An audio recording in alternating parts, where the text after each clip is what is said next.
ਸਤਿ ਸ਼੍ਰੀ ਅਕਾਲ ਜੀ। ਤੁਸੀਂ ਪ੍ਰਾਈਮ ਮਿਨਿਸਟਰ ਟੈਲੀਵਿਜ਼ਨ ਦੇਖ ਰਹੇ ਹੋ। ਦੋਸਤੋ, ਮੈਂ ਹਾਂ ਸਵਰਨ ਸਿੰਘ ਟਹਿਣਾ ਤੇ ਹਰ ਰੋਜ਼ ਦੀ ਤਰ੍ਹਾਂ ਹੀ ਪ੍ਰੋਗਰਾਮ ਖਬਰ ਦੀ ਖਬਰ ਲੈ ਕੇ ਹਾਜ਼ਰ ਹਾਂ। ਪਹਿਲੀ ਵੱਡੀ ਖਬਰ ਦੇ ਵੱਲ ਜਾਣ ਤੋਂ ਪਹਿਲਾਂ ਪੰਜਾਬ ਦੇ ਮੌਸਮ ਦੀ ਹਾਲ-ਬਿਆਨੀ। ਲੰਘੇ ਕੱਲ ਪੂਰੇ ਪੰਜਾਬ ਦੇ ਵਿੱਚ ਤਿੱਖੀ ਧੁੱਪ ਨਿਕਲੀ ਹੈ। ਸਵੇਰ ਦੇ ਵੇਲੇ ਤੋਂ ਲੈ ਕੇ ਆਥਣ ਦੇ ਵੇਲੇ ਤੱਕ ਲਗਾਤਾਰ ਧੁੱਪ ਚਮਕਦੀ ਰਹੀ ਹੈ।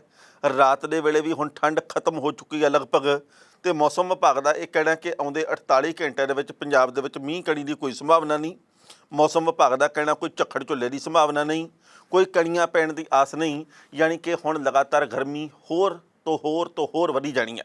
ਤੇ ਬਾਕੀ ਵਕਤ ਦੱਸੂ ਜੋ ਅੰਦਾਜ਼ਾ ਪੇਸ਼ ਕੀਤਾ ਗਿਆ ਇਹ ਕਿੰਨਾ ਕੁ ਸਹੀ ਸਾਬਤ ਹੁੰਦਾ। ਜਿਹੜੀ ਪਹਿਲੀ ਵੱਡੀ ਖਬਰ ਆ ਉਹ ਹੈਗੀ ਹੈ ਐਗਜ਼ਿਟ ਪੋਲ ਦੇ ਨਤੀਜਿਆਂ ਨਾਲ ਸੰਬੰਧਿਤ।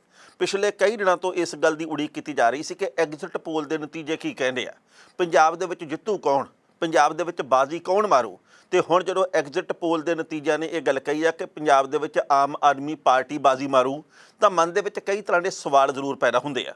ਪਹਿਲੀ ਗੱਲ ਤਾਂ ਇਹ ਹੈ ਕਿ ਕੀ ਸਾਨੂੰ ਐਗਜ਼ਿਟ ਪੋਲ ਨਤੀਜਿਆਂ ਦੇ ਉੱਤੇ ਯਕੀਨ ਕਰਨਾ ਚਾਹੀਦਾ, ਤੀਰ ਨਹੀਂ ਤਾਂ ਤੁੱਕਾ। ਕਿਉਂਕਿ ਕਈ ਵਾਰ ਇਹ ਤੀਰ ਦੇ ਤੌਰ 'ਤੇ ਵੀ ਹੁੰਦੇ ਆ ਤੇ ਬਹੁਤੀ ਵਾਰ ਐਗਜ਼ਿਟ ਪੋਲ ਦੇ ਨਤੀਜੇ ਤੁੱਕੇ ਵਰਗੇ ਵੀ ਹੁੰਦੇ ਆ। 2017 ਦਾ ਉਹ ਵੇਲਾ ਚੇਤੇ ਕਰੋ ਜਦੋਂ ਐਗਜ਼ਿਟ ਪੋਲ ਨਤੀਜੇ ਇਸੇ ਤਰੀਕੇ ਨਾਲ ਆਏ ਸੀ ਜਿਵੇਂ ਕਿ ਕੱਲ੍ਹ ਆਏ ਆ। ਉਦੋਂ ਆਮ ਆਦਮੀ ਪਾਰਟੀ ਨੂੰ ਕਈ ਐਗਜ਼ਿਟ ਪੋਲ ਨਤੀਜੇ 90 ਤੋਂ ਲੈ ਕੇ 100 ਸੀਟ ਦਿੰਦੇ ਸੀ, ਪਰ ਆਈਆਂ ਸੀ 20।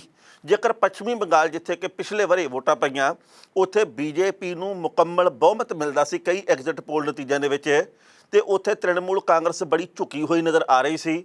ਪਰ ਸਰਕਾਰ ਤ੍ਰਿਣਮੂਲ ਕਾਂਗਰਸ ਦੀ ਬਣੀ, ਬੀਜੇਪੀ ਦੀਆਂ ਸੀਟਾਂ ਬੇਸ਼ੱਕ ਵਧੀਆਂ ਪਰ ਉਹ ਵਿਰੋਧੀ ਧਿਰ ਦੇ ਰੂਪ ਦੇ ਵਿੱਚ ਰਹਿ ਗਈ।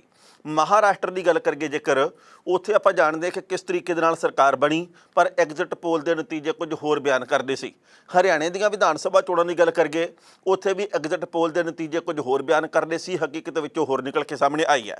ਅਸੀਂ ਇਹ ਨਹੀਂ ਗੱਲ ਕਹਿੰਦੇ ਵੀ ਜਿਹੜੇ ਐਗਜ਼ਿਟ ਪੋਲ ਨਤੀਜੇ ਆਮ ਆਦਮੀ ਪਾਰਟੀ ਦੇ ਪੱਖ ਦੇ ਵਿੱਚ ਹੈ ਇਹ ਗਲਤ ਹੀ ਹੋਣਗੇ, ਪਰ ਗੱਲ ਇਹ ਹੈ ਵੀ ਕੋਈ ਇਹ ਗੱਲ ਕਹਿਣਾ ਜੀ ਕਿ ਇਹਨਾਂ ਦੇ ਵੱਲੋਂ ਐਤਕੀ 37 ਤੋਂ ਲੈ ਕੇ 44 ਸੀਟਾਂ ਹਾਸਲ ਕੀਤੀਆਂ ਜਾ ਸਕਦੀਆਂ, ਕੋਈ ਇਹ ਗੱਲ ਕਹਿੰਦਾ 90 ਤੋਂ ਲੈ ਕੇ 100 ਸੀਟਾਂ ਹਾਸਲ ਕੀਤੀਆਂ ਜਾ ਸਕਦੀਆਂ।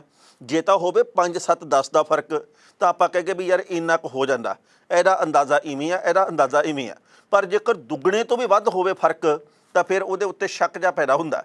ਹਾਲਾਂਕਿ ਆਮ ਆਦਮੀ ਪਾਰਟੀ ਬਹੁਤ ਵੱਡੀ ਪਾਰਟੀ ਬਣ ਕੇ ਉੱਭਰ ਰਹੀ ਹੈ। ਆਮ ਆਦਮੀ ਪਾਰਟੀ ਨੂੰ ਹੋ ਸਕਦਾ 59 ਸੀਟਾਂ ਮਿਲ ਵੀ ਜਾਣ। ਸਭ ਦੇ ਆਪੋ ਆਪਣੇ ਵਿਚਾਰ ਹੈ। ਜਿਹਨੂੰ ਵੀ ਜਿਹੜੀ ਪਾਰਟੀ ਨਿੱਜੀ ਤੌਰ 'ਤੇ ਚੰਗੀ ਲੱਗਦੀ ਹੈ ਉਹ ਇਹੀ ਗੱਲ ਕਹਿਣਾ ਕਿ ਸਾਡੀ ਪਾਰਟੀ ਜਿੱਤੂ। ਕੋਈ ਅਕਾਲੀ ਦਲ ਦਾ ਪ੍ਰਸ਼ੰਸਕ ਆ ਉਹ ਕਹਿਣਾ ਜੀ ਕਿ ਸਾਡੀ ਪਾਰਟੀ 59 ਸੀਟਾਂ ਲੈ ਕੇ ਜਾਊ। ਕਾਂਗਰਸੀ ਸਮਰਥਕ ਕਹਿਣਾ ਜੀ ਸਾਡੀ ਪਾਰਟੀ ਦੀ ਜਿੱਤ ਵੱਟ 'ਤੇ ਪਈ ਹੈ। ਆਮ ਆਦਮੀ ਪਾਰਟੀ ਦਾ ਸਮਰਥਕ ਕਹਿੰਦਾ ਅਸੀਂ ਰਿਕਾਰਡ ਤੋੜ ਸਫਲਤਾ ਹਾਸਲ ਕਰਨੀ ਆ, ਐਤਕੀ ਕਮਾਲ ਹੋ ਜਾਣੀ ਹੈ, ਦਿੱਲੀ ਤੋਂ ਬਾਅਦ ਪੰਜਾਬ ਨੂੰ ਫਤਿਹ ਕਰ ਲਿਆ ਸਮਝ ਲਓ ਅਸੀਂ। ਪਰ ਇਹ ਸਮਾਂ ਬਿਆਨ ਕਰੂਗਾ ਵੀ ਬਣਦਾ ਕੀ ਹੈ। ਘੰਟੇ ਕੁਝ ਕੁ ਬਾਕੀ ਹੈ, ਕਿਉਂਕਿ ਆਪਾਂ ਜਾਣਦੇ ਹਾਂ ਕਿ ਵਿਚਾਲੇ ਇੱਕ ਦਿਨ ਹੀ ਰਹਿ ਗਿਆ, ਉਸ ਤੋਂ ਬਾਅਦ ਨਤੀਜੇ ਆ ਜਾਣੇ ਆ ਤੇ ਫਿਰ ਆਪਾਂ ਜਾਣਦੇ ਹਾਂ ਕਿ ਜੋ ਕੁਝ ਹੋਊਗਾ ਜੋ ਨਹੀਂ ਹੋਊਗਾ ਸਭ ਦੇ ਸਾਹਮਣੇ ਹੋਣਾ। ਪਰ ਜੇਕਰ ਆਮ ਆਦਮੀ ਪਾਰਟੀ ਨੂੰ ਬਹੁਮਤ ਮਿਲ ਜਾਂਦਾ ਹੈ ਤਾਂ ਭਗਵੰਤ ਮਾਨ ਨੂੰ ਮੁੱਖ ਮੰਤਰੀ ਬਣਨ ਦਾ ਮੌਕਾ ਮਿਲੂਗਾ। ਜੇਕਰ ਭਗਵੰਤ ਮਾਨ ਮੁੱਖ ਮੰਤਰੀ ਬਣਦੇ ਆ ਤਾਂ ਪੰਜਾਬ ਦੀ ਵਿਗੜੀ ਹੋਈ ਤਾਣੀ ਨੂੰ ਉਹ ਸੁਲਝਾਉਣ ਦੇ ਵਿੱਚ ਕਿਵੇਂ ਕਾਮਯਾਬ ਹੁੰਦੇ, ਇਹਦੇ ਬਾਰੇ ਨਿਗਾਹ ਟਿਕੀ ਰਹਿਣੀ ਹੈ। ਕੀ ਭਗਵੰਤ ਮਾਨ ਹੋਰਾਂ ਨੂੰ ਆਮ ਆਦਮੀ ਪਾਰਟੀ ਮੁੱਖ ਮੰਤਰੀ ਬਣਾਊ, ਇਹਦੇ ਬਾਰੇ ਕਈ ਲੋਕ ਸਵਾਲ ਕਰਦੇ। ਪਰ ਮੇਰੇ ਖਿਆਲ ਦੇ ਮੁਤਾਬਕ ਜੇਕਰ 59 ਸੀਟਾਂ ਮਿਲਦੀਆਂ ਤਾਂ ਫਿਰ ਭਗਵੰਤ ਮਾਨ ਹੀ ਮੁੱਖ ਮੰਤਰੀ ਬਣਾਉਣੇ ਚਾਹੀਦੇ ਆ ਤੇ ਭਗਵੰਤ ਮਾਨ ਹੀ ਮੁੱਖ ਮੰਤਰੀ ਬਣਨਗੇ। ਤੇ ਅਗਲੀ ਗੱਲ ਇਹ ਹੈ ਵੀ ਜੇਕਰ ਨਹੀਂ ਬਹੁਮਤ ਮਿਲਦਾ ਤਾਂ ਫਿਰ ਆਮ ਆਦਮੀ ਪਾਰਟੀ ਦੇ ਸੁਪਨੇ ਜਿਹੜੇ ਉਹ ਟੁੱਟ ਜਾਣੇ ਆ ਤੇ ਆਮ ਲੋਕਾਂ ਦੇ ਸੁਪਨੇ ਜਿਨ੍ਹਾਂ ਨੇ ਕਿ ਵੋਟਾਂ ਪਾ ਕੇ ਇੱਕ ਨਵੇਂ ਬਦਲਾਅ ਦੀ ਗੱਲ ਕੀਤੀ ਹੈ, ਰਵਾਇਤੀ ਪਾਰਟੀਆਂ ਤੋਂ ਵੱਖਰੀ ਗੱਲ ਕੀਤੀ ਹੈ, ਸੋ ਉਹਨਾਂ ਦੇ ਸੁਪਨੇ ਵੀ ਤਿੜਕ ਜਾਣੇ ਆ। ਸੋ ਸਮਾਂ ਬਿਆਨ ਕਰੂਗਾ ਬਣਦਾ ਕੀ ਹੈ। ਪਰ ਲੰਘੇ ਕੱਲ੍ਹ ਦੇ ਐਗਜ਼ਿਟ ਪੋਲ ਨਤੀਜਿਆਂ ਦੇ ਵਿੱਚ ਆਮ ਆਦਮੀ ਪਾਰਟੀ ਵੱਡੀ ਧਿਰ ਬਣ ਕੇ ਉੱਭਰ ਰਹੀ ਹੈ। ਆਮ ਆਦਮੀ ਪਾਰਟੀ ਦੇ ਬਾਬਤ 70% ਦੀ ਐਗਜ਼ਿਟ ਪੋਲ ਨਤੀਜੇ ਕਹਿੰਦੇ ਆ ਕਿ ਇਹਨਾਂ ਦੀ ਸਰਕਾਰ ਬਣੀ ਹੀ ਪਈ ਸਮਝ ਲਓ। ਕਿਸੇ ਨੇ ਕਿਹਾ ਜੀ ਕਿ 60 ਸੀਟਾਂ ਮਿਲਣਗੀਆਂ, ਕਿਸੇ ਨੇ ਕਿਹਾ 70 ਤੋਂ 75 ਮਿਲਣਗੀਆਂ, ਕਿਸੇ ਨੇ ਕਿਹਾ ਜੀ 80 ਤੋਂ 90, ਕਿਸੇ ਨੇ 90 ਤੋਂ 100 ਵੀ ਕਿਹਾ, ਚਣਕਿਆਂ ਨੇ ਤਾਂ 100 ਦੇ ਕਰੀਬ ਸੀਟ ਵੀ ਕਹਿਤੀ ਹੈ। ਜੇ ਅਸੀਂ ਅੱਜ ਤੱਕ ਦੀ ਗੱਲ ਕਰਦੇ ਹਾਂ ਉਹ 70 ਤੋਂ ਪਾਰ ਸੀਟਾਂ ਦੀ ਗੱਲ ਕਰਦੇ ਆ। ਪਰ ਜੇਕਰ ਦੈਨਿਕ ਭਾਸਕਰ ਦੀ ਗੱਲ ਕਰਦੇ ਹਾਂ ਉਹ ਕਹਿੰਦੇ ਜੀ ਕਿ ਇਹਨਾਂ ਨੂੰ 37, 38 ਤੋਂ ਲੈ ਕੇ 44 ਤੱਕ ਦੀਆਂ ਸੀਟਾਂ ਮਿਲਣਗੀਆਂ। ਸੋ ਸਮਾਂ ਬਿਆਨ ਕਰੂਗਾ ਕਿ ਕਿਹਦੇ ਅੰਦਾਜ਼ੇ ਬਿਲਕੁਲ ਸਟੀਕ ਬੈਠਦੇ, ਠੀਕ ਬੈਠਦੇ ਆ। ਪਹਿਲਾਂ ਇਸ ਰਿਪੋਰਟ ਦਾ ਵੇਰਵਾ ਸਾਂਝਾ ਕਰਦੇ ਹਾਂ ਕਿ ਕਦੋਂ ਕਾਹਦੇ ਬਾਰੇ ਕਿਹੜੇ ਸੂਬੇ ਦੇ ਬਾਰੇ ਸਰਵੇਖਣ ਹੋਏ ਤੇ ਉਹ ਸਰਵੇਖਣ ਉਹ ਐਗਜ਼ਿਟ ਪੋਲ ਨਤੀਜੇ ਕਿੰਨੇ ਕੁ ਸਹੀ ਸਾਬਤ ਹੋਏ। ਉਹਦੇ ਤੋਂ ਬਾਅਦ ਆਪਾਂ ਅੰਦਾਜ਼ਾ ਲਾ ਸਕਦੇ ਹਾਂ ਕਿ ਕੱਲ੍ਹ ਵਾਲੇ ਐਗਜ਼ਿਟ ਪੋਲ ਨਤੀਜੇ ਕਿੱਥੇ ਜੇ ਖੜੇ ਹੋਣਗੇ। ਪਹਿਲਾਂ ਅਤੀਤ ਦੇ ਵਿੱਚ ਹੋਏ ਐਗਜ਼ਿਟ ਪੋਲ ਦਾ ਵੇਰਵਾ ਤੇ ਫਿਰ ਕਰਾਂਗੇ ਟਿੱਪਣੀ। ਪਿਛਲੀਆਂ 5 ਲੋਕ ਸਭਾ ਚੋਣਾਂ ਯਾਨੀ 1999 ਤੋਂ ਲੈ ਕੇ 2019 ਤੱਕ 37 ਵੱਡੇ ਐਗਜ਼ਿਟ ਪੋਲ ਆਏ ਨੇ, ਪਰ ਇਹਨਾਂ ਦੇ ਵਿੱਚ ਤਕਰੀਬਨ 90% ਅੰਦਾਜ਼ੇ ਗਲਤ ਸਾਬਤ ਹੋਏ ਨੇ। 1999 ਦੇ ਵਿੱਚ ਹੋਈਆਂ ਚੋਣਾਂ ਦੇ ਵਿੱਚ ਜ਼ਿਆਦਾਤਰ ਐਗਜ਼ਿਟ ਪੋਲ ਨੇ ਐਨਡੀਏ ਦੀ ਵੱਡੀ ਜਿੱਤ ਦਿਖਾਈ ਸੀ। ਉਹਨਾਂ ਨੇ ਐਨਡੀਏ ਨੂੰ 315 ਤੋਂ ਵੱਧ ਸੀਟਾਂ ਦਿੱਤੀਆਂ ਸਨ। ਨਤੀਜਿਆਂ ਤੋਂ ਬਾਅਦ ਐਨਡੀਏ ਨੂੰ 296 ਸੀਟਾਂ ਮਿਲੀਆਂ ਸਨ। 2004 ਦੇ ਵਿੱਚ ਐਗਜ਼ਿਟ ਪੋਲ ਪੂਰੀ ਤਰ੍ਹਾਂ ਫੇਲ ਸਾਬਤ ਹੋਏ। ਅੰਦਾਜ਼ਿਆਂ ਵਿੱਚ ਦਾਅਵਾ ਕੀਤਾ ਗਿਆ ਸੀ ਕਿ ਕਾਂਗਰਸ ਦੀ ਵਾਪਸੀ ਨਹੀਂ ਹੋ ਰਹੀ। ਸਾਰਿਆਂ ਨੇ ਭਾਜਪਾ ਨੂੰ ਬਹੁਮਤ ਮਿਲਦਾ ਦਿਖਾਇਆ ਸੀ, ਪਰ ਇੰਜ ਨਹੀਂ ਹੋਇਆ। ਐਨਡੀਏ ਨੂੰ 200 ਸੀਟ ਵੀ ਨਹੀਂ ਮਿਲ ਸਕੀ। ਇਸ ਤੋਂ ਬਾਅਦ ਕਾਂਗਰਸ ਨੇ ਸਮਾਜਵਾਦੀ ਪਾਰਟੀ ਤੇ ਬਸਪਾ ਦੇ ਨਾਲ ਮਿਲ ਕੇ ਕੇਂਦਰ ਦੇ ਵਿੱਚ ਸਰਕਾਰ ਬਣਾਈ। 2009 ਦੇ ਵਿੱਚ ਵੀ ਏਜੰਸੀਆਂ ਨੇ ਯੂਪੀਏ ਨੂੰ 199 ਤੇ ਐਨਡੀਏ ਨੂੰ 197 ਸੀਟਾਂ ਮਿਲਣ ਦੇ ਕਿਆਸ ਲਾਏ ਸਨ, ਪਰ ਯੂਪੀਏ ਨੇ 262 ਸੀਟਾਂ ਹਾਸਲ ਕੀਤੀਆਂ। ਐਨਡੀਏ 159 ਸੀਟਾਂ ਦੇ ਉੱਤੇ ਸਿਮਟ ਕੇ ਰਹਿ ਗਿਆ। 2019 ਦੇ ਐਗਜ਼ਿਟ ਪੋਲ ਦੇ ਵਿੱਚ ਐਨਡੀਏ ਨੂੰ ਬਹੁਮਤ ਮਿਲਦਾ ਦਿਖਾਇਆ ਗਿਆ ਸੀ। ਇੱਕ ਏਜੰਸੀ ਨੇ ਭਾਜਪਾ ਨੂੰ 291 ਤੇ ਐਨਡੀਏ ਨੂੰ 340 ਸੀਟਾਂ ਮਿਲਣ ਦਾ ਕਿਆਸ ਲਾਇਆ ਸੀ। ਨਤੀਜਾ ਅੰਦਾਜ਼ੇ ਦੇ ਕਾਫੀ ਕਰੀਬ ਰਿਹਾ। ਭਾਜਪਾ ਨੂੰ 282 ਤੇ ਐਨਡੀਏ ਨੂੰ 336 ਸੀਟਾਂ ਮਿਲੀਆਂ ਸਨ। 2019 ਦੀਆਂ ਲੋਕ ਸਭਾ ਚੋਣਾਂ ਦੀ ਗੱਲ ਕਰੀਏ ਤਾਂ 10 ਐਗਜ਼ਿਟ ਪੋਲ ਦੇ ਵਿੱਚ ਐਨਡੀਏ ਨੂੰ ਦਿੱਤੀਆਂ ਗਈਆਂ ਸੀਟਾਂ ਦਾ ਔਸਤ 304 ਸੀ। ਭਾਵ ਐਨਡੀਏ ਨੂੰ ਦੁਬਾਰਾ ਸੱਤਾ ਮਿਲਣ ਦਾ ਅੰਦਾਜ਼ਾ ਠੀਕ ਸੀ, ਪਰ ਇੱਥੇ ਸੀਟਾਂ ਦੇ ਮਾਮਲੇ ਵਿੱਚ ਅੰਦਾਜ਼ਾ ਗੜਬੜ ਹੋ ਗਿਆ। ਨਤੀਜਿਆਂ ਦੇ ਵਿੱਚ ਐਨਡੀਏ ਦੀ ਥਾਂ ਦੇ ਉੱਤੇ ਇਕੱਲੀ ਭਾਜਪਾ ਨੂੰ ਵੀ 303 ਸੀਟਾਂ ਮਿਲੀਆਂ। ਐਨਡੀਏ ਦੇ ਖਾਤੇ ਵਿੱਚ 351 ਸੀਟਾਂ ਆਈਆਂ। ਬਿਹਾਰ ਵਿਧਾਨ ਸਭਾ ਚੋਣਾਂ ਦੇ ਵਕਤ ਭਾਸਕਰ ਦਾ ਐਗਜ਼ਿਟ ਪੋਲ ਸਭ ਤੋਂ ਸਟੀਕ ਰਿਹਾ ਸੀ। ਭਾਸਕਰ ਨੇ ਐਨਡੀਏ ਨੂੰ 120 ਦੇ ਵਿੱਚੋਂ 187 ਸੀਟਾਂ ਮਿਲਣ ਦਾ ਅੰਦਾਜ਼ਾ ਲਾਇਆ ਸੀ। ਨਤੀਜਿਆਂ ਦੇ ਵਿੱਚ ਐਨਡੀਏ ਨੂੰ 125 ਸੀਟਾਂ ਮਿਲੀਆਂ, ਜਦਕਿ ਜ਼ਿਆਦਾਤਰ ਚੈਨਲਾਂ ਦੇ ਐਗਜ਼ਿਟ ਪੋਲ ਦੇ ਵਿੱਚ ਮਹਾਗਠਜੋੜ ਦੀ ਸਰਕਾਰ ਬਣਨ ਦਾ ਅੰਦਾਜ਼ਾ ਲਾਇਆ ਗਿਆ ਸੀ।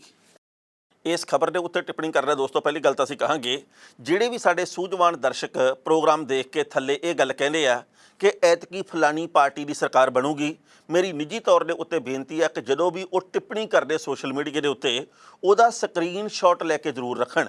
ਜੇਕਰ ਕੋਈ ਸਾਡਾ ਦਰਸ਼ਕ ਇਹ ਗੱਲ ਕਹਿੰਦਾ ਕਿ ਫਲਾਣੀ ਪਾਰਟੀ 60 ਸੀਟਾਂ ਲਓ, ਫਲਾਣੀ ਪਾਰਟੀ 75 ਸੀਟਾਂ ਲਓ, ਫਲਾਣੀ ਪਾਰਟੀ ਲਗਭਗ 40 ਸੀਟਾਂ ਲਓ, ਉਹ ਸਕਰੀਨਸ਼ਾਟ ਜ਼ਰੂਰ ਲੈ ਲੈਣ ਤੇ ਜਦੋਂ 10 ਤਰੀਕ ਨੂੰ ਨਤੀਜੇ ਆਉਣਗੇ ਉਹਦੇ ਨਾਲ ਮਿਲਾਨ ਕਰਕੇ ਦੇਖਣ ਵੀ ਉਹਨਾਂ ਦਾ ਅੰਦਾਜ਼ਾ ਕਿੰਨਾ ਕੁ ਠੀਕ ਸੀ, ਸਟੀਕ ਸੀ ਜਾਂ ਉਹ ਤੁੱਕਾ ਹੀ ਸਾਬਤ ਹੋਇਆ। ਕਿਉਂਕਿ ਅਸੀਂ ਅੰਦਾਜ਼ੇ ਆਪਦੇ ਕਿੰਨੇ ਕੁ ਸਹੀ ਸਾਬਤ ਹੁੰਦੇ ਆ ਇਹਦੇ ਵੱਲ ਵੀ ਨਿਗਾਹ ਰੱਖੀਏ, ਤਾਂ ਜੋ ਭਵਿੱਖ ਦੇ ਵਿੱਚ ਅੰਦਾਜ਼ੇ ਲਾਉਣ ਦੇ ਵਿੱਚ ਮੁਹਾਰਤ ਵੀ ਹੋਵੇ ਤੇ ਅੰਦਾਜ਼ਾ ਲਾਉਣਾ ਠੀਕ ਵੀ ਬੈਠੇ, ਸਟੀਕ ਵੀ ਹੋਵੇ। ਉਸ ਤੋਂ ਅਗਲੀ ਗੱਲ ਇਹ ਆ ਕਿ ਐਗਜ਼ਿਟ ਪੋਲ ਨਤੀਜੇ ਜਿਹੜੇ ਇਹਨਾਂ ਦੇ ਉੱਤੇ 100% ਦੀ ਕਦੇ ਯਕੀਨ ਕੀਤਾ ਨਹੀਂ ਜਾ ਸਕਿਆ ਤੇ ਕਰਨਾ ਵੀ ਨਹੀਂ ਚਾਹੀਦਾ। ਹੁਣ ਇੱਕ ਟੀਵੀ ਚੈਨਲ ਦੇ ਵੱਲੋਂ ਇਹ ਗੱਲ ਕਹੀ ਗਈ ਕਿ ਅਕਾਲੀ ਦਲ ਨੂੰ ਐਤਕੀ 30 ਤੋਂ ਲੈ ਕੇ ਤੇ 38 ਤੱਕ ਸੀਟਾਂ ਮਿਲ ਸਕਦੀਆਂ, ਪਰ ਬਹੁ ਗਿਣਤੀ ਨੇ ਗੱਲ ਕਹੀ ਹੈ ਕਿ ਨਹੀਂ, ਇੰਨੀਆਂ ਨਹੀਂ ਮਿਲ ਸਕਦੀਆਂ। ਇੱਕ ਨੇ ਤਾਂ ਇਹ ਵੀ ਗੱਲ ਕਹੀ ਹੈ ਜੀ ਕਿ 8 ਤੋਂ ਲੈ ਕੇ 12 ਸੀਟਾਂ ਹੀ ਮਿਲ ਸਕਦੀਆਂ। ਹਾਲਾਂਕਿ 8 ਤੋਂ 12 ਵਾਲੀ ਗੱਲ ਵੀ ਗਲਤ ਆ। ਜੇਕਰ ਦੂਜੀ ਗੱਲ ਗਲਤ ਆ ਵੀ ਭਾਈ 35-40 ਸੀਟਾਂ ਮਿਲ ਜਾਣਗੀਆਂ, ਸੋ ਵਕਤ ਦੱਸੂਗਾ ਬਣਦਾ ਕੀ ਆ। ਸਭ ਦੇ ਆਪੋ ਆਪਣੇ ਵਿਚਾਰ ਆ, ਸਭ ਦੇ ਆਪੋ ਆਪਣੇ ਵਿਚਾਰ ਨੂੰ ਤੁੱਕਾ ਮੰਨ ਲਈਏ, ਤੀਰ ਮੰਨ ਲਈਏ, ਕੁਝ ਕਹਿ ਨਹੀਂ ਸਕਦੇ। ਪਰ ਇਹ ਗੱਲ ਸੱਚੀ ਆ ਕਿ ਭਗਵੰਤ ਮਾਨ ਨੂੰ ਮੁੱਖ ਮੰਤਰੀ ਚਿਹਰਾ ਐਲਾਨਣ ਦੇ ਕਰਕੇ ਆਮ ਆਦਮੀ ਪਾਰਟੀ ਨੂੰ ਵੱਡਾ ਫਾਇਦਾ ਹੋਇਆ। ਭਗਵੰਤ ਮਾਨ ਨੂੰ 1 ਮਿੰਟ ਦੇ ਲਈ ਅੱਜ ਵੀ ਆਮ ਆਦਮੀ ਪਾਰਟੀ 'ਚੋਂ ਪਰੇ ਕਰ ਦੇਈਏ, ਆਮ ਆਦਮੀ ਪਾਰਟੀ ਦੇ ਵਿੱਚ ਬਾਕੀ ਕੀ ਬਚਦਾ। ਜੇਕਰ ਆਮ ਆਦਮੀ ਪਾਰਟੀ 45 ਸੀਟਾਂ ਲੈ ਜੇ, ਜੇਕਰ ਆਮ ਆਦਮੀ ਪਾਰਟੀ 65 ਸੀਟਾਂ ਲੈ ਜੇ, ਜੇਕਰ ਆਮ ਆਦਮੀ ਪਾਰਟੀ 70 ਸੀਟਾਂ ਲੈ ਜੇ ਜਾਂ ਜਿੰਨੀਆਂ ਵੀ ਲੈ ਕੇ ਜਾਵੇ 20 ਤੋਂ ਉੱਤੇ, ਮੈਂ ਇਹੀ ਨਿੱਜੀ ਤੌਰ ਤੇ ਮੰਨੂਗਾ ਕਿ ਇਹ ਭਗਵੰਤ ਮਾਨ ਦੇ ਕ੍ਰਿਸ਼ਮੇ ਦੇ ਕਰਕੇ ਆ, ਭਗਵੰਤ ਮਾਨ ਦੀ ਮਿਹਨਤ ਦੇ ਕਰਕੇ ਆ। ਜੇਕਰ ਭਗਵੰਤ ਮਾਨ ਤੋਂ ਬਿਨਾਂ ਕੋਈ ਵੀ ਹੋਰ ਚਿਹਰਾ ਹੁੰਦਾ, ਮੇਰਾ ਖਿਆਲ ਹੈ ਇਹ, ਤਾਂ ਜਿੰਨੀਆਂ ਪਿਛਲੀ ਵਾਰ ਸੀਟਾਂ ਮਿਲੀਆਂ ਸੀ ਸ਼ਾਇਦ ਉਨੀਆਂ ਵੀ ਐਤਕੀ ਨਾ ਮਿਲਦੀਆਂ। ਕਾਰਨ ਇਹ ਹੈ ਕਿ ਪਾਰਟੀ ਦੇ ਕੋਲੇ ਕੋਈ ਹੋਰ ਚਿਹਰਾ ਹੀ ਹੈ ਨਹੀਂਗਾ। ਪਾਰਟੀ ਨੇ ਬਹੁਤ ਕੋਸ਼ਿਸ਼ਾਂ ਕੀਤੀਆਂ ਕਿ ਭਾਈ ਅਸੀਂ ਇਹਨੂੰ ਮੁੱਖ ਮੰਤਰੀ ਚਿਹਰਾ ਬਣਾ ਲਈਏ, ਇਹਨੂੰ ਮੁੱਖ ਮੰਤਰੀ ਚਿਹਰਾ ਬਣਾ ਲਈਏ, ਇਹਨੂੰ ਬਣਾ ਕੇ ਦੇਖ ਲਈਏ, ਪਰ ਇੱਦਾਂ ਦੇ ਤਜਰਬੇ ਸਫਲ ਨਹੀਂ ਹੋਏ। ਉਹ ਸਾਰੇ ਤਜਰਬੇ ਠੁੱਸ ਜਿਹੇ ਹੋ ਕੇ ਰਹਿ ਗਏ। ਸੋ ਇਸ ਕਰਕੇ ਲੈ ਦੇ ਕੇ ਗੁਣਾ ਪਿਆ ਭਗਵੰਤ ਮਾਨ ਦੇ ਉੱਤੇ। ਭਗਵੰਤ ਮਾਨ ਨੇ ਮਿਹਨਤ ਵੀ ਬਹੁਤ ਕੀਤੀ ਹੈ। ਭਗਵੰਤ ਮਾਨ ਨੇ ਪੂਰਾ ਟਿੱਲ ਲਾਇਆ ਪਾਰਟੀ ਨੂੰ ਜਿਤਾਉਣ ਦੇ ਲਈ, ਤੇ ਜੇਕਰ ਪਾਰਟੀ ਬਹੁਮਤ ਲੈ ਜਾਂਦੀ ਹੈ ਤਾਂ ਇਹਦਾ ਸਿਰਾ ਭਗਵੰਤ ਮਾਨ ਦੇ ਸਿਰ ਦੇ ਉੱਤੇ ਜਾਂਦਾ। ਕਿਸੇ ਨੂੰ ਇਹ ਗੱਲ ਸਹੀ ਲੱਗੇ, ਕਿਸੇ ਨੂੰ ਇਹ ਗੱਲ ਗਲਤ ਲੱਗੇ, ਕਿਸੇ ਨੂੰ ਲੱਗੇ ਦਾ ਹੋ ਨਹੀਂ ਸਕਦਾ, ਕਿਸੇ ਨੂੰ ਲੱਗੇ ਦਾ ਹੋ ਸਕਦਾ, ਪਰ ਸਮੇਂ ਨੇ ਸਾਰਾ ਕੁਝ ਬਿਆਨ ਕਰ ਦੇਣਾ। ਉਸ ਤੋਂ ਪਹਿਲਾਂ ਕਿਸੇ ਨੂੰ ਕਿਸੇ ਬਾਰੇ ਮਾੜਾ ਕਹਿਣ ਦੀ ਜ਼ਰੂਰਤ ਹੈ ਨਹੀਂਗੀ। ਉਸ ਤੋਂ ਅਗਲੀ ਗੱਲ ਇਹ ਹੈ ਕਿ ਕਾਂਗਰਸ ਦਾ ਬਹੁਤ ਵੱਡੇ ਪੱਧਰ 'ਤੇ ਨੁਕਸਾਨ ਹੋਣ ਦੀ ਸੰਭਾਵਨਾ, ਕਾਂਗਰਸ ਦੀ ਸਰਕਾਰ ਬਣਨ ਦੀ ਕੋਈ ਸੰਭਾਵਨਾ ਹਾਲ ਦੀ ਘੜੀ ਨਜ਼ਰ ਨਹੀਂ ਆ ਰਹੀ। ਚੰਨੀ ਫੈਕਟਰ ਚੱਲਿਆ, ਇਹਦੇ ਵਿੱਚ ਕੋਈ ਦੋ ਰਾਇਆ ਨਹੀਂ। ਪਰ ਜਿੰਨੀ ਨਿਵਾਣ ਦੇ ਵੱਲ ਕਾਂਗਰਸ ਚਲੀ ਗਈ ਸੀ, ਚੰਨੀ ਸਾਹਿਬ ਵੀ ਉਸ ਥਾਂ ਦੇ ਉੱਤੇ ਪਹੁੰਚਾਉਣ ਦੇ ਵਿੱਚ ਕਾਮਯਾਬ ਸ਼ਾਇਦ ਨਾ ਹੋਣ, ਜਿਵੇਂ ਕਿ ਨਤੀਜੇ ਦੱਸੇ ਐਗਜ਼ਿਟ ਪੋਲ ਨੇ ਵੀ 59 ਸੀਟਾਂ ਲਿਜਾਣ ਦੇ ਸਮਰੱਥ ਸ਼ਾਇਦ ਚੰਨੀ ਦੀ ਅਗਵਾਈ ਦੇ ਵਿੱਚ ਵੀ ਕਾਂਗਰਸ ਨਾ ਹੋਵੇ। ਜਿਹੜਾ ਅਕਾਲੀ ਦਲ ਬਾਦਲ ਹੈ ਬਸਪਾ ਦੇ ਨਾਲ ਮਿਲ ਕੇ ਆਪਣੇ ਪ੍ਰਦਰਸ਼ਨ ਦੇ ਵਿੱਚ ਕਾਫੀ ਵੱਡਾ ਸੁਧਾਰ ਕਰਦਾ ਹੋਇਆ ਪ੍ਰਤੀਤ ਹੋ ਰਿਹਾ। ਉਹ ਕਿੱਥੇ ਜੇ ਜਾ ਕੇ ਸੀਟਾਂ ਦੇ ਮਾਮਲੇ 'ਚ ਰੁਕਦਾ ਇਹ ਸਮਾਂ ਬਿਆਨ ਕਰੂਗਾ। ਬੀਜੇਪੀ ਨੂੰ ਆਪਣੇ ਹਮਖਿਆਲਾਂ ਨਾਲ ਮਿਲ ਕੇ ਚੋਣ ਲੜਨੀ ਕੋਈ ਬਹੁਤੀ ਮਾਫਕ ਪ੍ਰਤੀਤ ਨਹੀਂ ਹੋ ਰਹੀ। ਉਹਨਾਂ ਨੂੰ ਪਤਾ ਲੱਗਾ ਜੀ ਕਿ 7 ਤੋਂ ਲੈ ਕੇ 10 11 ਜਾਂ 12 ਵੱਧ ਤੋਂ ਵੱਧ ਇਹ ਸੀਟਾਂ ਮਿਲਦੀਆਂ। ਬੀਜੇਪੀ ਇਕੱਲੇ ਤੌਰ ਦੇ ਉੱਤੇ 5 ਤੋਂ ਲੈ ਕੇ 7 ਸੀਟਾਂ ਲੈ ਰਹੀ ਹੈ ਤੇ ਬਾਕੀ ਜਿਹੜੇ ਸਹਿਯੋਗੀ ਹੈ ਉਹਨਾਂ ਦੇ ਵੱਲੋਂ ਵੀ 3 ਤੋਂ ਲੈ ਕੇ 5 ਸੀਟਾਂ ਲਈਆਂ ਜਾ ਰਹੀਆਂ। ਜਿਹੜੇ ਅਦਰਸ ਆ ਜਿਨ੍ਹਾਂ ਨੂੰ ਅੰਗਰੇਜ਼ੀ 'ਚ ਕਹਿੰਦੇ ਆ ਜਾਂ ਕਹਿ ਰਹੀ ਹੈ ਵੀ ਭਾਈ ਕੋਈ ਆਜ਼ਾਦ ਆ, ਕੋਈ ਹੋਰ ਛੋਟੀ ਵੱਡੀ ਧਿਰ ਦਾ, ਉਹ ਵੀ 3-4 ਸੀਟਾਂ ਲੈ ਕੇ ਜਾ ਰਹੇ ਆ। ਉਹ ਭਾਵੇਂ ਬੈਂਸ ਭਰਾਵਾਂ ਦੇ ਰੂਪ 'ਚ ਹੋਵੇ, ਭਾਵੇਂ ਉਹ ਕਿਸੇ ਹੋਰ ਦੇ ਰੂਪ ਦੇ ਵਿੱਚ ਹੋਵੇ, ਪਰ ਇਹ 3-4 ਸੀਟਾਂ ਲਿਜਾਣ ਦੇ ਸਮਰੱਥ ਹੈ। ਸਮਾਂ ਬਿਆਨ ਕਰੂਗਾ ਕਿਹਦੀ ਸਰਕਾਰ ਬਣਦੀ ਹੈ। ਪਰ ਜਿਸ ਤਰੀਕੇ ਦੇ ਐਗਜ਼ਿਟ ਪੋਲ ਦੇ ਨਤੀਜੇ ਆਏ ਆ ਉਹਦੇ ਕਰਕੇ ਆਮ ਆਦਮੀ ਪਾਰਟੀ ਦੇ ਪ੍ਰਸ਼ੰਸਕ ਚੌਂ ਪਾਸੇ ਬਾਗੋ ਬਾਗ ਆ। ਸਾਨੂੰ ਸਾਰਿਆਂ ਨੂੰ ਕਿਉਂਕਿ ਪੰਜਾਬ ਦੇ ਨਾਲ ਬਹੁਤ ਪਿਆਰ ਆ, ਇਸ ਕਰਕੇ ਅਸੀਂ ਪੰਜਾਬ ਦੀਆਂ ਖਬਰਾਂ ਵੱਧ ਸਾਂਝੀਆਂ ਕਰਦੇ, ਸੁਣਦੇ ਵੀ ਵੱਧ ਆ ਅਤੇ ਸੁਣਾਉਂਦੇ ਵੀ ਵੱਧ ਆ ਅਤੇ ਚੰਗੀਆਂ ਵੀ ਵੱਧ ਪੰਜਾਬ ਦੀਆਂ ਖਬਰਾਂ ਲੱਗਦੀਆਂ। ਪਰ ਯੂਪੀ ਭਾਰਤ ਦਾ ਸਭ ਤੋਂ ਵੱਡਾ ਸੂਬਾ ਅਤੇ ਜੋ ਐਗਜ਼ਿਟ ਪੋਲ ਦੇ ਨਤੀਜੇ ਆਏ ਆ ਉਹਦੇ ਮੁਤਾਬਕ ਯੂਪੀ ਦੇ ਵਿੱਚ ਇੱਕ ਵਾਰ ਫਿਰ ਬੀਜੇਪੀ ਦੀ ਸਰਕਾਰ ਬਣਦੀ ਹੋਈ ਨਜ਼ਰ ਆ ਰਹੀ ਹੈ। ਜਿੰਨੇ ਵੀ ਐਗਜ਼ਿਟ ਪੋਲ ਨਤੀਜੇ ਆਏ ਆ ਉਹਦੇ ਵਿੱਚ ਯੂਪੀ ਦੇ ਅੰਦਰ ਬੀਜੇਪੀ ਦੀ ਸਰਕਾਰ ਇੱਕ ਵਾਰ ਫਿਰ ਅੱਗੇ ਬਣ ਰਹੀ ਹੈ। ਯੋਗੀ ਆਦਿੱਤਿਆਨਾਥ ਦੀ ਅਗਵਾਈ ਦੇ ਵਿੱਚ ਫਿਰ ਸਰਕਾਰ ਬਣ ਰਹੀ ਹੈ। ਕਹਿਣ ਦਾ ਭਾਵ ਇਹ ਹੈ ਕਿ ਬਾਕੀ ਵਿਰੋਧੀ ਪਾਰਟੀਆਂ ਜਿਹੜੀਆਂ ਉਹਨਾਂ ਦਾ ਸਾਂਝੇ ਤੌਰ ਦੇ ਉੱਤੇ ਹਮਲਾ ਕੋਈ ਬਹੁਤਾ ਰੰਗ ਦਿਖਾਉਣ ਦੇ ਵਿੱਚ ਸਮਰੱਥ ਨਜ਼ਰ ਨਹੀਂ ਆ ਰਿਹਾ। ਬਾਕੀ ਤਾਂ ਚਲੋ ਕਿੰਨੀਆਂ ਮਿਲਦੀਆਂ ਸੀਟਾਂ ਸਮੇਂ ਨੇ ਦੱਸ ਦੇਣਾ, ਪਰ ਜਿਹੜਾ ਸੱਟਾ ਬਾਜ਼ਾਰ ਆ ਇਹ ਸੱਟਾ ਬਾਜ਼ਾਰ ਦੱਸ ਰਿਹਾ ਜੀ ਕਿ ਐਤਕੀ ਬੀਜੇਪੀ ਦੀ ਸਰਕਾਰ ਫਿਰ ਬਣ ਜਾਣੀ ਹੈ। ਸੱਟਾ ਬਾਜ਼ਾਰ ਨਾਲ ਜੁੜੇ ਹੋਏ ਲੋਕਾਂ ਨੇ ਕਿਉਂਕਿ ਇਨਵੈਸਟਮੈਂਟ ਕੀਤੀ ਜਾਂ ਕਰਨੀ ਹੁੰਦੀ ਆ, ਉਹਨਾਂ ਨੇ ਗਿਣਤੀਆਂ ਮਿਣਤੀਆਂ ਕਈ ਵਾਰ ਰਾਜਨੀਤਿਕ ਲੋਕਾਂ ਤੋਂ ਵੀ ਵੱਧ ਕੀਤੀਆਂ ਹੁੰਦੀਆਂ ਵੀ ਭਾਈ ਫਲਾਣੀ ਥਾਂ ਦੇ ਉੱਤੇ ਇੱਦਾਂ ਪੈਸੇ ਲਾਉਣੇ ਆ, ਫਲਾਣੀ ਥਾਂ 'ਤੇ ਇੱਦਾਂ ਲਾਉਣੇ। ਹਾਲਾਂਕਿ ਕਿਸੇ ਸੱਟੇ ਦੇ ਹੱਕ ਦੇ ਵਿੱਚ ਨਹੀਂ, ਅਸੀਂ ਜੂਏ ਦੇ ਵੀ ਹੱਕ ਦੇ ਵਿੱਚ ਨਹੀਂ। ਇਹ ਬਹੁਤ ਮਾੜੀਆਂ ਗੱਲਾਂ, ਪਰ ਜਿਵੇਂ ਆਮ ਲੋਕ ਸ਼ਰਤਾਂ ਲਾਉਂਦੇ ਆ, ਇਹ ਦੜੇ ਸੱਟੇ ਵਾਲੇ ਵੀ ਇਸ ਗੱਲ ਦੀ ਭਾਲ ਦੇ ਵਿੱਚ ਰਹਿੰਦੇ ਆ ਕਿ ਭਾਈ ਐਤਕੀ ਕਿਹੜੀ ਥਾਂ 'ਤੇ ਪੈਸੇ ਲੱਗ ਗਏ ਜਿੱਥੋਂ ਕਮਾਏ ਜਾ ਸਕਣ। ਸੋ ਜਿਹੜਾ ਸੱਟਾ ਬਾਜ਼ਾਰ ਆ ਉਹ ਇਹ ਗੱਲ ਕਹਿੰਦਾ ਕਿ ਐਤਕੀ ਯੂਪੀ ਦੇ ਵਿੱਚ ਫਿਰ ਬੀਜੇਪੀ ਦੀ ਸਰਕਾਰ ਬਣਨੀ ਆ। ਪਰ ਜੇਕਰ ਇਹ ਸਰਕਾਰ ਬਣਦੀ ਆ ਤਾਂ ਸਵਾਲ ਇਹ ਪੈਦਾ ਹੁੰਦਾ ਕਿ ਲਖੀਮਪੁਰ ਖੀਰੀ ਕਾਂਡ ਨੇ ਫਿਰ ਕਿੰਨਾ ਕਸਰ ਪਾਇਆ ਹੋਊਗਾ, ਪੱਛਮੀ ਯੂਪੀ ਦੇ ਵਿੱਚ ਚੋਣਾਂ ਦਾ ਕਿੰਨਾ ਕਸਰ ਹੋਇਆ ਹੋਊਗਾ, ਆਸ਼ੀਸ਼ ਮਿਸ਼ਰੇ ਵਰਗੇ ਜਿਹੜੇ ਨੇਤਾ ਨੇ ਉਹਨਾਂ ਦੇ ਬਾਬਤ ਕਿੰਨਾ ਕੁਝ ਸਾਹਮਣੇ ਆਉਂਦਾ ਰਿਹਾ, ਅਜੇ ਮਿਸ਼ਰਾ ਟੈਣੀ ਵਰਗੇ ਲੋਕ ਆ ਜਿਹੜੇ ਉਹਨਾਂ ਦੇ ਕਿੰਨੇ ਕਿਸੇ ਸਾਹਮਣੇ ਆਉਂਦੇ ਰਹੇ ਆ। ਸੋ ਬਹੁਤ ਸਾਰੀਆਂ ਗੱਲਾਂ ਜਿਹੜੀਆਂ ਉਹ ਯੂਪੀ ਦੇ ਨਾਲ ਸੰਬੰਧਿਤ ਹੋਰ ਵੀ ਹੈ। ਪਰ ਜੇਕਰ ਬੀਜੇਪੀ ਸੱਚੀ ਮੁੱਚੀ ਐਗਜ਼ਿਟ ਪੋਲ ਦੇ ਨਤੀਜਿਆਂ ਮੁਤਾਬਕ ਕਾਮਯਾਬੀ ਹਾਸਲ ਕਰਦੀ ਹੈ ਤਾਂ ਫਿਰ ਇਹਦਾ ਮਤਲਬ ਇਹ ਹੈ ਕਿ ਵੋਟਾਂ ਦੇ ਵੇਲੇ ਅਤੇ ਅੰਦੋਲਨਾਂ ਦੇ ਵੇਲੇ ਅਸੀਂ ਹੋਰ ਹੁੰਦੇ ਹਾਂ, ਅੱਡ ਅੱਡ ਲੋਕ ਹੁੰਦੇ ਹਾਂ। ਇਉਂ ਤਾਂ ਹੁਣ ਕੱਲ੍ਹ 2-3 TV ਚੈਨਲਾਂ ਵੱਲੋਂ ਇਹ ਵੀ ਗੱਲ ਕਹੀ ਗਈ ਹੈ ਕਿ ਸੰਯੁਕਤ ਸਮਾਜ ਮੋਰਚੇ ਦੇ ਆਗੂਆਂ ਦੇ ਨਾਲ ਬੜੀ ਬੁਰੀ ਹੋਣੀ ਹੈ। ਇਹ ਗੱਲ ਕਹੀ ਗਈ ਹੈ ਕਿ ਕਈਆਂ ਦੀਆਂ ਤਾਂ ਜ਼ਮਾਨਤਾਂ ਵੀ ਜ਼ਬਤ ਹੋ ਸਕਦੀਆਂ, ਕੁਝ ਕੁ ਦੀ ਸਨਮਾਨਜਨਕ ਵੋਟ ਵੀ ਹੋ ਸਕਦੀ ਹੈ, ਪਰ ਕੁਝ ਕੁ ਦੀਆਂ ਜ਼ਮਾਨਤਾਂ ਵੀ ਜ਼ਬਤ ਹੋਣਗੀਆਂ। ਪਰ ਯੂਪੀ ਦੇ ਵਿੱਚ ਜੇਕਰ ਫਿਰ ਬੀਜੇਪੀ ਦੀ ਸਰਕਾਰ ਬਣਦੀ ਹੈ ਤਾਂ ਉਹ ਆਮ ਲੋਕਾਂ ਦੇ ਵਾਸਤੇ ਵੀ ਇੱਕ ਵੱਡੇ ਸਵਾਲ ਖੜੇ ਕਰਨ ਵਾਲੀ ਗੱਲ ਹੈ। ਮੈਂ 3 ਮਹੀਨੇ ਪਹਿਲਾਂ ਵੀ ਇਸੇ ਪ੍ਰੋਗਰਾਮ ਵਿੱਚ ਬੇਨਤੀ ਕੀਤੀ ਸੀ ਕਿ ਭਾਜਪਾ ਨੇ ਕਦੇ ਵੀ ਅਤੇ ਕਿਸੇ ਵੀ ਸਥਿਤੀ ਵਿੱਚ ਯੂਪੀ ਨਹੀਂ ਹਾਰਨੀ, ਮੈਨੂੰ ਇਹ ਲੱਗਦਾ, ਕਿਉਂਕਿ ਯੂਪੀ ਦੇ ਵਿੱਚ ਜਿੱਤ ਕੇ ਫੇਰ ਹੀ ਪ੍ਰਧਾਨ ਮੰਤਰੀ ਦੀ ਕੁਰਸੀ ਦੇ ਵੱਲ ਨੂੰ ਰਾਹ ਨਿਕਲਦਾ, ਨਹੀਂ ਤਾਂ ਉਹ ਰਾਹ ਜਾਂਦਾ ਨਹੀਂ। ਉਹ ਰਾਹ ਕਿਸੇ ਜੇਕਰ ਹੋਰ ਪਾਸੇ ਨੂੰ ਮੁੜ ਗਿਆ ਤਾਂ ਫਿਰ ਪ੍ਰਧਾਨ ਮੰਤਰੀ ਸਾਹਿਬ ਦੀ ਕੁਰਸੀ ਵੀ ਖਤਰੇ ਦੇ ਵਿੱਚ ਪੈ ਜਾਂਦੀ ਹੈ। ਪਹਿਲਾਂ ਇਸ ਰਿਪੋਰਟ ਦਾ ਵੇਰਵਾ ਤੇ ਫਿਰ ਕਰਾਂਗੇ ਟਿੱਪਣੀ। ਯੂਪੀ ਦੇ ਵਿੱਚ ਵਿਧਾਨ ਸਭਾ ਚੋਣਾਂ ਦੀ ਵੋਟਿੰਗ ਲੰਘੇ ਕੱਲ੍ਹ ਪੂਰੀ ਹੋ ਗਈ। 10 ਮਾਰਚ ਨੂੰ ਜਨਤਾ ਦਾ ਫੈਸਲਾ ਸਾਹਮਣੇ ਆਏਗਾ ਕਿ ਐਤਕੀ ਸਰਕਾਰ ਕਿਹਦੀ ਬਣ ਰਹੀ ਹੈ। ਫਿਲਹਾਲ ਐਗਜ਼ਿਟ ਪੋਲ ਦੇ ਵਿੱਚ ਯੂਪੀ ਸਮੇਤ ਬਾਕੀ 5 ਸੂਬਿਆਂ ਦੇ ਵਿੱਚ ਸੱਟਾ ਬਾਜ਼ਾਰ ਦੇ ਵਿੱਚ ਭਾਜਪਾ ਦਾ ਭਾਅ ਉੱਤੇ ਚੜ੍ਹਿਆ ਹੋਇਆ। ਸੱਟਾ ਬਾਜ਼ਾਰ ਦੇ ਟ੍ਰੈਂਡ ਦੇ ਮੁਤਾਬਕ ਸਮਾਜਵਾਦੀ ਪਾਰਟੀ ਯੂਪੀ ਦੀ ਦੂਜੀ ਸਭ ਤੋਂ ਵੱਡੀ ਪਾਰਟੀ ਬਣ ਕੇ ਉੱਭਰ ਰਹੀ ਹੈ। ਸਿਰਫ ਇਹੀ ਨਹੀਂ, 5 ਸੱਟਾ ਬਾਜ਼ਾਰਾਂ ਦੇ ਵਿੱਚ ਸਭ ਤੋਂ ਘੱਟ ਸੀਟਾਂ ਕਾਂਗਰਸ ਨੂੰ ਦਿੱਤੀਆਂ ਜਾ ਰਹੀਆਂ ਨੇ। ਸਟੋਰੀਆਂ ਦੇ ਮੁਤਾਬਕ ਯੂਪੀ ਦੀ ਸੱਤਾ ਦੇ ਸਿਰਮੌਰ ਤੇ 300 ਕਰੋੜ ਰੁਪਏ ਤੋਂ ਵੱਧ ਦਾ ਸੱਟਾ ਲੱਗ ਚੁੱਕਿਆ।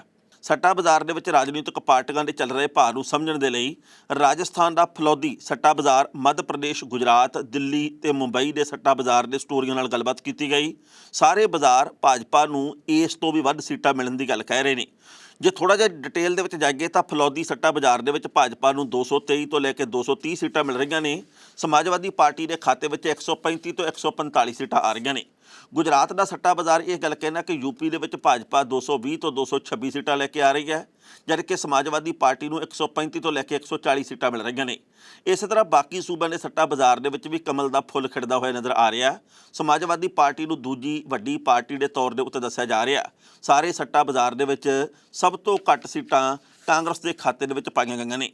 ਚੋਣਾਂ ਚਾਹੇ ਵਿਧਾਨ ਸਭਾ ਦੀਆਂ ਹੋਣ ਜਾਂ ਲੋਕ ਸਭਾ ਦੀਆਂ, ਐਲਾਨਾਂ ਤੇ ਵੋਟਿੰਗ ਤੋਂ ਲੈ ਕੇ ਨਤੀਜਿਆਂ ਦੇ ਉੱਤੇ ਸਟੋਰੀਆਂ ਦੇ ਵੱਲੋਂ ਵੱਖ-ਵੱਖ ਤਰ੍ਹਾਂ ਦੇ ਭਾਅ ਲਾਏ ਜਾਂਦੇ ਨੇ। ਪਾਰਟੀਆਂ ਤੇ ਉਮੀਦਵਾਰਾਂ ਦੀ ਹਾਰ ਜਿੱਤ ਦੇ ਉੱਤੇ ਸੱਟਾ ਲੱਗਦਾ ਹੈ, ਸੀਟਾਂ ਦੇ ਗਿਣਤ ਦੇ ਉੱਤੇ ਸੱਟਾ ਲਾਇਆ ਜਾਂਦਾ ਹੈ। ਸੱਟਾ ਇਸ ਵਾਰ ਵੀ ਲੱਗਿਆ ਤੇ ਐਤਕੀ ਕਰੋੜਾਂ ਦੇ ਵਿੱਚ ਹੈ। ਸੱਟਾ ਆਫਲਾਈਨ ਤੇ ਆਨਲਾਈਨ ਦੋਵੇਂ ਤਰ੍ਹਾਂ ਨਾਲ ਲਵਾਇਆ ਜਾਂਦਾ ਹੈ। ਬੇਸ਼ੱਕ ਸਰਕਾਰਾਂ ਦੇ ਵੱਲੋਂ, ਪ੍ਰਸ਼ਾਸਨ ਦੇ ਵੱਲੋਂ ਇਹਨੂੰ ਰੁਕਵਾਉਣ ਦੀਆਂ ਗੱਲਾਂ ਹੁੰਦੀਆਂ ਨੇ, ਪਰ ਇਹ ਹਰ ਵਾਰ ਚੋਣਾਂ ਦੇ ਵਿੱਚ ਅੱਗੇ ਤੋਂ ਅੱਗੇ ਵਧ ਰਿਹਾ। ਇਸ ਖਬਰ ਦੇ ਉੱਤੇ ਟਿੱਪਣੀ ਕਰਨ ਦੋਸਤੋ, ਪਹਿਲੀ ਗੱਲ ਤਾਂ ਅਸੀਂ ਕਹਾਂਗੇ ਸੱਟਾ ਬਾਜ਼ਾਰ ਨਾਲ ਜੁੜੀਆਂ ਹੋਈਆਂ ਬਹੁਤ ਸਾਰੀਆਂ ਖਬਰਾਂ ਇਸ ਤੋਂ ਪਹਿਲਾਂ ਵੀ ਸਾਹਮਣੇ ਆਉਂਦੀਆਂ। ਪੰਜਾਬ ਦੇ ਵਿੱਚ ਵੀ ਕਈ ਲੋਕ ਸੱਟੇ ਦਾ ਕਾਰੋਬਾਰ ਕਰਦੇ ਆ, ਪਰ ਪੁਲਿਸ ਦੇ ਵੱਲੋਂ ਉਹਨਾਂ ਦੇ ਉੱਤੇ ਤਿੱਖੀ ਅੱਖ ਰੱਖਣ ਦਾ ਦਾਅਵਾ ਵੀ ਕੀਤਾ ਜਾਂਦਾ ਹੈ, ਪਰ ਉਹ ਲੋਕ ਫਿਰ ਵੀ ਆਪਣਾ ਕੰਮਕਾਜ ਕਰਦੇ ਰਹਿੰਦੇ ਆ। ਹਾਲਾਂਕਿ ਗੈਰ ਕਾਨੂੰਨੀ ਕੰਮ ਦੇ ਉੱਤੇ ਸਖਤੀ ਹੋਣੀ ਹੀ ਚਾਹੀਦੀ ਹੈ, ਪਰ ਕਈ ਲੋਕ ਕਰਦੇ ਵੀ ਆ ਤੇ ਕਈ ਲੋਕ ਮਿਲ ਮਿਲਾ ਕੇ ਵੀ ਕਰਦੇ ਆ। ਪਰ ਇਹ ਸੱਟਾ ਬਾਜ਼ਾਰ ਤੋਂ, ਸ਼ਰਤਾਂ ਲਾਉਣ ਵਾਲਿਆਂ ਤੋਂ, ਅੰਦਾਜ਼ੇ ਲਾਉਣ ਵਾਲਿਆਂ ਤੋਂ ਇਸ ਗੱਲ ਦਾ ਪਤਾ ਲੱਗ ਜਾਂਦਾ ਹੈ ਕਿ ਕਿਹੜੀ ਪਾਰਟੀ ਕਿੱਥੇ ਜੇ ਖੜੀ ਹੈ ਤੇ ਲੋਕਾਂ ਦੇ ਵਿੱਚ ਕਿਹੜੀ ਪਾਰਟੀ ਦੇ ਪ੍ਰਤੀ ਵੱਧ ਉਤਸ਼ਾਹ। ਜੇਕਰ ਇੰਨਾ ਕੁਝ ਹੋਣ ਦੇ ਬਾਵਜੂਦ ਯੂਪੀ ਦੇ ਵਿੱਚ ਸਭ ਤੋਂ ਵੱਧ ਸੱਟਾ ਬਾਜ਼ਾਰ ਇਹ ਗੱਲ ਕਹਿਣਾ ਜੀ ਕਿ ਭਾਜਪਾ ਦੀ ਸਰਕਾਰ ਫਿਰ ਬਣੂਗੀ, ਤਾਂ ਮਤਲਬ ਇਹ ਆ ਕਿ ਆਪਣੀ ਗੱਲ ਦੇ ਵਿੱਚ, ਆਪਣੀ ਜੋ ਪੈਂਠ ਬਣਾਉਣ ਦੇ ਵਿੱਚ ਉਹ ਫਿਰ ਕਾਮਯਾਬ ਹੋ ਰਹੇ ਆ। ਤੇ ਬਾਕੀ ਪਾਰਟੀਆਂ ਦੇ ਵਿੱਚ, ਖਾਸ ਕਰਕੇ ਕਾਂਗਰਸ ਦੇ ਵਿੱਚ, ਨਾ ਕੋਈ ਊਰਜਾ, ਨਾ ਉਹਦੇ ਵਿੱਚ ਕੋਈ ਵੱਖਰੀ ਵੱਡੀ ਚਿਣਗ। ਸੋ ਇਸ ਕਰਕੇ ਯੂਪੀ ਦੇ ਵਿੱਚ ਕਾਂਗਰਸ ਦਾ ਹਾਲ ਫਿਰ ਮਾੜਾ ਦੱਸਿਆ ਜਾ ਰਿਹਾ। ਪੰਜਾਬ ਦੇ ਵਿੱਚ ਕਾਂਗਰਸ ਦੀ ਸਰਕਾਰ ਹੈ, ਇਹ ਆਪਣਾ ਸਨਮਾਨ ਬਚਾਉਣ ਦੇ ਵਿੱਚ ਕਿੰਨੀ ਕਾਮਯਾਬ ਹੁੰਦੀ ਹੈ, ਇੱਕ ਸਵਾਲ ਇਹ ਹੈ। ਤੇ ਯੂਪੀ ਦੇ ਵਿੱਚ ਸਨਮਾਨ ਬਚ ਨਹੀਂ ਰਿਹਾ, ਇਹ ਗੱਲ ਪੱਕੀ ਹੈ। ਸੋ ਇਸ ਕਰਕੇ ਆਉਂਦੇ ਸਮੇਂ ਦੇ ਵਿੱਚ ਕਾਂਗਰਸ ਦੇ ਲਈ ਵੱਡੀਆਂ ਚੁਣੌਤੀਆਂ ਹੋਰ ਹੋਣਗੀਆਂ। ਪਰ ਹਾਂ, ਇਹ ਗੱਲ ਜ਼ਰੂਰ ਹੈ ਕਿ ਸਾਈਕਲ ਨੇ ਆਪਣੇ ਪ੍ਰਦਰਸ਼ਨ ਦੇ ਵਿੱਚ ਸੁਧਾਰ ਕੀਤਾ। ਯਾਨੀ ਕਿ ਸਮਾਜਵਾਦੀ ਪਾਰਟੀ ਦਾ ਸਾਈਕਲ ਹੈ ਜਿਹੜਾ, ਉਹਨੇ ਪ੍ਰਦਰਸ਼ਨ 'ਚ ਸੁਧਾਰ ਕੀਤਾ, ਪਰ ਸੱਟਾ ਬਾਜ਼ਾਰ ਕਹਿਣਾ ਜੀ ਕਿ ਉਹ ਸਰਕਾਰ ਬਣਾਉਣ ਦੇ ਸਮਰੱਥ ਨਹੀਂ ਆ।